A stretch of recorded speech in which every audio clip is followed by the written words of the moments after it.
Okay, good morning students. कल जो हमने किया था that is mean free path. Mean free path ये आपके एग्जाम में जस्ट एक बहुत अच्छे से क्वेश्चन बन के आता है, यहाँ कोई मिक्सिंग नहीं होती है, तो आता है drive an expression for the mean free path. ठीक है, कल हमने मीन फ्री पाथ का डेरिवेशन ड्राइव कर दिया था। लैम्डा आया था, lambda is equal to 1/√2 pi D square n. यहाँ तक हमने इस क्वेश्चन को डिराइव किया था। ठीक है बच्चों, मीन फ्री पाथ क्या होता है? मीन फ्री पाथ होती है it is the average distance travelled by A molecule between two successive collision. यानी एक तरीके से ये क्या होती है कि एवरेज डिस्टेंस होती है। और इसके अंदर जो हम लेके चले थे, क्या लेके चले थे कि according to assumptions of kinetic theory कि one molecule is in motion and other molecules are is in rest। ठीक है, यानी हमने कंसीडर किया था एक कंटेनर, जिस कंटेनर के अंदर आपके सपोज करो n नंबर ऑफ मॉलिक्यूल्स थे गैस के, और उसमें से जो सिर्फ एक मॉलिक्यूल है वो मॉलिक्यूल आपका मोशन के अंदर है, बाकी मॉलिक्यूल किसके अंदर थे? रेस्ट के अंदर थे। ठीक है, तो एक मॉलिक्यूल सपोज करो कितना मीन फ्री पाथ ट्रेवल करता है? λ1। अगले कोलिजन के लिए λ2, अगले कोलिजन के लिए λn। ये सपोज करो इतनी फ्री पाथ ट्रेवल करता है। तो जो मीन फ्री पाथ क्या आएगा? सारी डिस्टेंस यानी λ1 plus λ2 plus λ3 and so on λn सबको ऐड कर दिया, divided by number of collision, वो हमने माने थे कितने थे? n0। ठीक है, उसके बाद बच्चे हमने इसको ड्राइव किया था। कैसे ड्राइव किया था कि जो एक मॉलिक्यूल जिसका डायमीटर d है that is in motion and other molecules are in rest. तो एक सेकंड के अंदर वो मॉलिक्यूल कितने डिस्टेंस ट्रेवल करेगा? तो डिस्टेंस क्या निकाली थी? डिस्टेंस होती है हमारे पास स्पीड इनटू टाइम। तो स्पीड सपोज करो वो मॉलिक्यूल किस वेलोसिटी से चल रहा था या किस स्पीड से चल रहा था? c एवरेज स्पीड से चल रहा था। तो c डिस्टेंस होगी c average into t। t is 1 second. तो डिस्टेंस कितनी कवर की? c एवरेज के इक्वल कवर करता है 1 सेकेंड के अंदर। तो 1 सेकेंड के अंदर बोलता है कि कितने नंबर ऑफ मॉलिक्यूल से वो मॉलिक्यूल कोलाइड करेगा। कितने नंबर ऑफ मॉलिक्यूल से कोलाइड किया था उसने? जो हमने सिलेंडर बनाया था उस सिलेंडर के अंदर, उस सिलेंडर की लेंथ कितनी है? c एवरेज के इक्वल। ठीक है, क्योंकि 1 सेकेंड में तो c एवरेज डिस्टेंस तक ही मॉलिक्यूल ट्रेवल कर सकता है। तो 1 सेकेंड के अंदर उन मॉलिक्यूल्स को कवर करेगा जिनका centre with in the volume of the cylinder था। ठीक है, तो फिर वहां से हमने निकाला कि लैम्डा क्या होता है? Total average distance travel, that is C average आ गई थी, divided by number of collision. Number of collision यानी कितने थे? Pi D square N. Pi R square H होता है वॉल्यूम, तो पाई आर स्क्वायर यानी पाई डी स्क्वायर एच की जगह सी एवरेज इंटू एन, यानी इतने नंबर ऑफ कोलिजन्स हो गए थे। और वहां से हमने वेवलेंथ की वैल्यू निकाल ली, sorry mean free path lambda निकाल लिया था। ठीक है, तो लैम्डा आया था 1/√2 पाई √2 पाई डी स्क्वायर एन। बच्चों √2 क्यों लिया था? एक्चुअल में जो हमने लैम्डा निकाला था, जो आपकी लास्ट इक्वेशन नंबर 2 थी, सॉरी इक्वेशन नंबर 3, जिसमें आपकी मीन फ्री पाथ आई थी lambda is equal to one by pi D square N. But फिर नेक्स्ट इक्वेशन में हमने √2 से 1/√2 लिया था। क्यों लिया? क्योंकि हम मान के चल रहे थे कि आपका एक मॉलिक्यूल है वो मोशन के अंदर है, बाकी सारे के सारे मॉलिक्यूल किस में है? रेस्ट में है। बट इन रियलिटी में क्या होता है कि किसी भी सिस्टम के अंदर हम गैस मॉलिक्यूल्स लेते हैं तो all the molecules are in motion, not a single molecule is in motion. सारे के सारे मॉलिक्यूल्स मोशन में हैं। तो जो आपने मीन फ्री पाथ का जो डेरिवेशन हमने निकाला था that is lambda is equal to one by pi D square N, इसको मैक्सवेल ने मॉडिफाई किया। कैसे मॉडिफाई किया? मैक्सवेल ने कंसीडर किया कि when all the molecules is in motion in reality, so lambda is equal to 1/√2 pi d square n। ये आपकी वैल्यू होती है मीन फ्री पाथ की। बच्चों अब आपके पास क्वेश्चन आ जाता है कई बार कि drive an expression for the mean free path in terms of temperature and pressure. Part 2 के अंदर हम इसको करेंगे mean free path, part 2 in terms of temperature and pressure, in terms of temperature और प्रेशर। और बच्चों फिर से मॉडिफाई करके एक क्वेश्चन दे देता है एग्जामिनर और आपसे पूछता है कि mean free path of the gases is directly proportional to temperature और show that mean free path of the gases is inversely proportional to pressure. यानी इस तरीके से भी आपको एक क्वेश्चन आता है। तो आपको जहां से स्टार्टिंग से हमने लिखना शुरू किया था, पार्ट 1 जो कल हमने लिखा था वहां से, और आगे आज हम करेंगे वहां से आपको कंप्लीट लिखना है, तभी आपका क्वेश्चन कंप्लीट बनेगा। ठीक है, we know that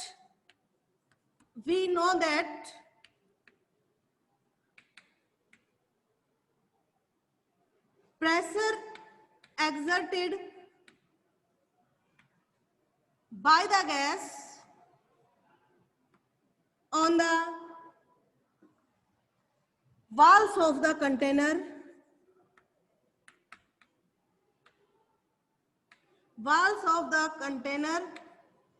is given by, यानी कोई भी एक गैसियस सिस्टम है, उस गैसियस सिस्टम में यानी एक सिस्टम के अंदर गैस भरी हुई है, तो गैस मॉलिक्यूल्स अपनी वाल से टकराएंगे। क्यों? क्योंकि the motion of the gas molecule is random. Motion है वो आपका होता रहेगा, रैंडम मोशन है। तो मोशन आपका रैंडम है तो गैस मॉलिक्यूल आपके वाल से टकराएगा, वाल से टकराएगा तो प्रेशर एक्सर्ट करेगा, that is equal to P is equal to 1/3 rho C square. Rho is the density of molecules. Rho is the density of molecules. C आपका क्या है? Root mean square speed. बच्चों ये एक्सप्रेशन कहां से आया? P is equal to 1/3 rho C square. बहुत ही इंपॉर्टेंट टॉपिक है ये, pressure exerted by the walls of the container. जो आप काइनेटिक थ्योरी ऑफ गैस में स्टार्टिंग में सबसे पहला एक्सप्रेशन आपको यही पढ़ाया जाता है। या आप 12th क्लास की बुक, सॉरी +1 की बुक उठाएं, काइनेटिक थ्योरी ऑफ गैस, वहां से कर सकते हैं। आप आर चांद की बुक उठाएं, वहां से कर सकते हैं। आपकी एसपी तनेजा वाली बुक है, वहां से भी उठा सकते हैं। और कोई डाउट हो तो आप मेरे को पूछ सकते हो। यहाँ पे हम इस डायरेक्ट रिजल्ट को अब डायरेक्ट यूज करेंगे। अब बच्चों सी क्या होती है आपके पास? Root mean square speed. Root mean square most probable speed, ये स्पीड भी हमें आनी चाहिए। सी इज इक्वल टू, एक आपके सिलेबस में नहीं है root mean square most probable speed average speed, लेकिन एक दिन हम इसके ऊपर भी अपना अलग से लेक्चर देंगे। मोस्ट प्रोबेबल स्पीड क्या होती है, एवरेज स्पीड क्या होती है, रूट मीन स्क्वायर स्पीड क्या होती है। ठीक है, C is equal to square root of 3kT/m। ठीक है, और जो हमने P लिखा था, P is equal to 1/3 rho C square. Suppose करो इसको हमने कल जो इक्वेशन थी वहां 3 तक नाम दिया था, इसको इक्वेशन नंबर 4 लिख देते हैं प्रेशर को, और मोस्ट जो आपकी रूट मीन स्क्वायर स्पीड है इसको इक्वेशन नंबर 5 लिख देते हैं। ठीक है, तो क्या करें हम? यूज इक्वेशन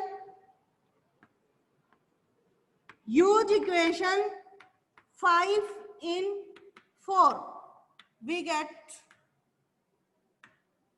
C की जगह हम क्या पुट कर दे? Square root of 3kT/m in equation 4। तो क्या आ जाएगा बच्चों आपके पास? P is equal to 1/3 rho, और C कितना होता है आपके पास? स्क्वायर रूट ऑफ 3kT/m इसका स्क्वायर। तो क्या आ जाएगा बच्चों? स्क्वायर रूट से आपका कैंसिल, दिस इंप्लाइज प्रेशर आ गया P is equal to 1/3 rho 3kT/m। ये आपके पास प्रेशर की वैल्यू आ गई। Pressure is equal to 1/3 rho 3kT/m। 3 से 3 आपका कैंसिल, तो प्रेशर क्या आ गया, रो के टी बाई एम। रो क्या होता है बच्चों, डेंसिटी ऑफ द मॉलिक्यूल्स, ठीक है, डेंसिटी ऑफ द मॉलिक्यूल, ठीक है, density of the molecule, rho is density of molecules.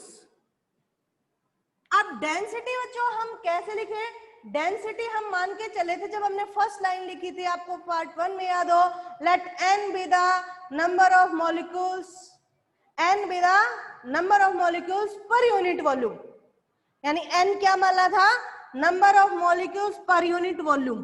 तो डेंसिटी होती है मास पर यूनिट वॉल्यूम, तो n number of molecules per unit मान रखे हमने, तो n इंटू m क्या बन गया बच्चों, density, n is equal to m क्या बन गया, density. Suppose this is equation number 6, this is equation number 7, तो हम डेंसिटी की जगह क्या लिख सकते हैं, n क्रॉस m लिख सकते हैं। यूज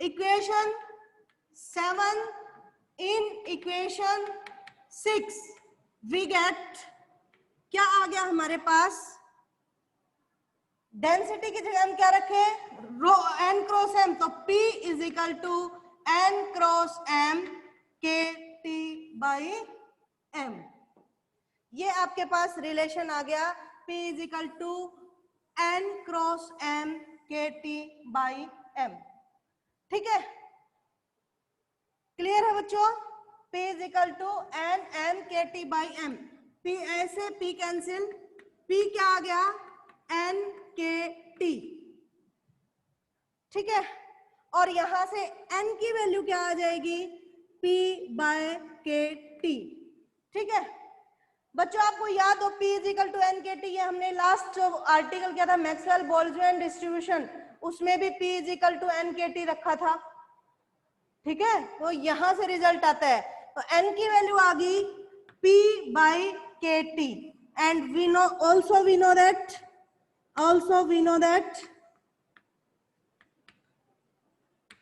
फ्रॉम इक्वेशन 3 इक्वेशन क्या थी, जो आपकी lambda is equal to 1 by root 2 pi D square N, ठीक है, root 2 pi D square n, यहां ऊपर लिख देती हूं, इक्वेशन 3 में क्या था, lambda is equal to 1 by root 2 pi D square N, ठीक है, सपोज कर लो ये इक्वेशन है स्टार और n की वैल्यू आई है, ये इक्वेशन है 8, तो क्या हम n की वैल्यू p बाई के टी इक्वेशन स्टार में पुट कर सकते हैं, यूज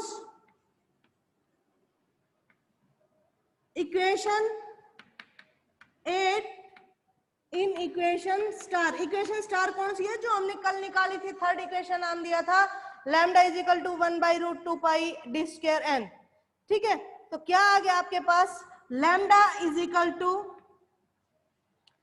एन की जगह हमें लिखना है P बाई के T, lambda is equal to 1 by root 2 pi D square, और n की जगह रख दिया P बाई के टी, P बाई के टी, तो यहां से आपके पास क्या आ गया, लैम्डा इज इक्वल टू के टी आपका ऊपर चला जाएगा, root 2 pi D square P, यानी ये आपके पास वैल्यू आ गई, यहां से दिख रहा है कि जो मीन फ्री पाथ है that is lambda directly proportional to temperature and mean free path is inversely proportional to pressure, तो आपके पास यहां से क्वेश्चन आ सकता है कि मीन फ्री पाथ डायरेक्ट ना देके आपको दे सकते हैं एग्जामिनर कि show that mean free path of the gases is directly proportional to temperature, और क्वेश्चन आ सकता है to prove mean free path of the gases is inversely proportional to pressure.